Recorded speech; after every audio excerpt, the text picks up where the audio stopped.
بہن نے فرمایا کہ میں لپسٹک لگاتی ہوں لیکن مجھے نہیں پتا کہ اس میں حرام کی ملاوٹ ہے یا نہیں ہے۔ دیکھیں، آپ کو حرام کی ملاوٹ کا معلوم، یقینی طور پہ معلوم نہ ہونا اس کے استعمال کے جائز ہونے کی دلیل ہے۔ حرام ہم اسی وقت کسی چیز کو کہیں گے جب ہمیں قطعی طور پہ یقین حاصل ہوگا۔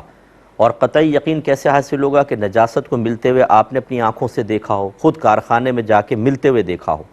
یا پھر کسی عادل مسلمان نے، نیک پرہیزگار متقی صاحب علم جس سے کبھی جھوٹ منقول نہ ہوا ہو، آپ نے تحقیق کی، گھر میں، مارکیٹ وغیرہ میں، ہر جگہ وہ اسی طرح متقی ہے، پرہیزگار ہے، اس نے یہ کہا ہو کہ میں نے دیکھا ہے کہ اس میں یہ ناجائز چیز ملی ہے،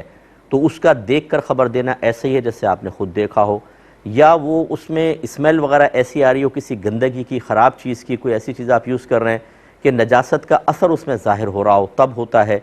یا پھر کوئی فاسق و فاجر ہو، مسلمان، گناہگار مسلمان ہے،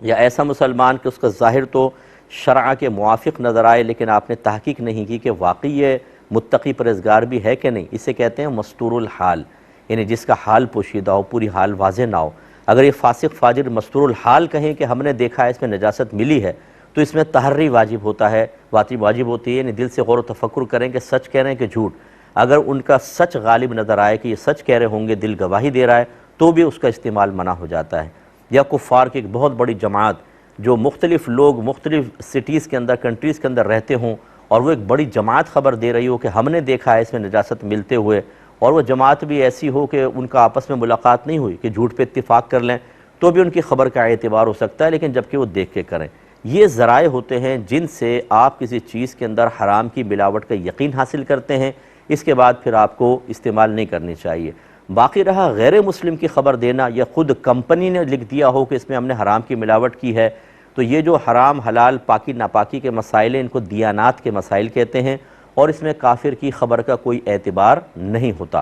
لہٰذا اگر فرض کر لیں کافر خبر دے رہا ہے اور آپ کو دل پہ بات جمتی بھی محسوس ہو رہی ہے کہ سچی کہہ رہا ہوگا، اور اس چیز کا استعمال کوئی لازم ضروری بھی نہیں ہے، تو آپ ان کی بات ماننا چاہیں تو مان سکتے ہیں، یہ تقویٰ ہے، آپ استعمال نہ کریں۔ اور اگر جیسے شریعت کہتی ہے کہ کافر کی ان باتوں، اس قسم کی خبروں کا کوئی اعتبار نہیں، اور آپ کہیں چاہے انہوں نے اجزاء ترکیبی لکھے، میں اس کا یقین نہیں کرتا ہوں، اور آپ استعمال کریں، تو فتویٰ یہ ہے کہ آپ کا استعمال کرنا بالکل جائز اور درست ہے۔ اور یہ یاد رکھیں، جب آپ تقویٰ اختیار کرتے ہیں کہ بھی اس میں لکھا ہے میں تقویٰ اختیار کر رہا ہوں، تو آپ کی ذات تک محدود ہوگا۔ اس تقوی کو بنیاد بنا کر آپ کسی پر حرام کا فتویٰ نہیں لگا سکتے۔ مثال کے طور پر ایک صابن ہے، اس میں اجزاء ترکیبی کے اندر ایسا کچھ لکھا ہے، آپ نے تقویٰ کر کے استعمال نہیں کر رہے، ایک امام صاحب استعمال کر رہے ہیں، آپ کو پتہ چل گیا، تو امام صاحب اگر فتوے پہ عمل کر رہے ہیں تو آپ ان پہ فتویٰ نہیں لگا سکتے کہ آپ حرام کام کر رہے ہیں، کیونکہ کافر کی خبر سے کا اعتبار نہیں، تو وہ اس صابن کا استعمال آپ کے حق میں شرعی لحاظ سے حرام نہیں ہوگا۔ اب یہ بعض لوگ اپنی عقلی لحاظ سے اس قسم کے جو اصول ہوتے ہیں ان پہ کلام کرتے ہیں، دلائل کا ٹائم نہیں، ورنہ میں دلائل بھی آپ کو اس چیز کے دے دوں، معلومات ہوتی نہیں ہیں اور کہہ دیتے ہیں حرام۔ جیسے بعض لوگ ہیں، یہ کوڈ وغیرہ آپ کو دیکھیں گے انٹرنیٹ پہ ڈال دیں گے، یہ کوڈ ہو تو یہ چیز اس میں ہوگی، یہ کوڈ ہو تو یہ چیز ہوگی، اس کو استعمال نہ کریں، حرام ہے۔ اچھا، اگر فرض کر لیں اس پہ کوڈ لکھا بھی ہے اور وہ حرام چیز کا ہے، یہ لکھا کس نے اور خبر کون دے رہا ہے؟ اگر کافر نے خبر دی ہے، آپ استعمال نہ کرنا چاہیں، یہ تقویٰ ہے، لیکن استعمال کرنا چاہیں، بالکل جائز ہے کہ کافر کی خبر کا اعتبار اس قسم کے معاملات میں نہیں ہوتا، تو استعمال حرام کیسے ہو گیا؟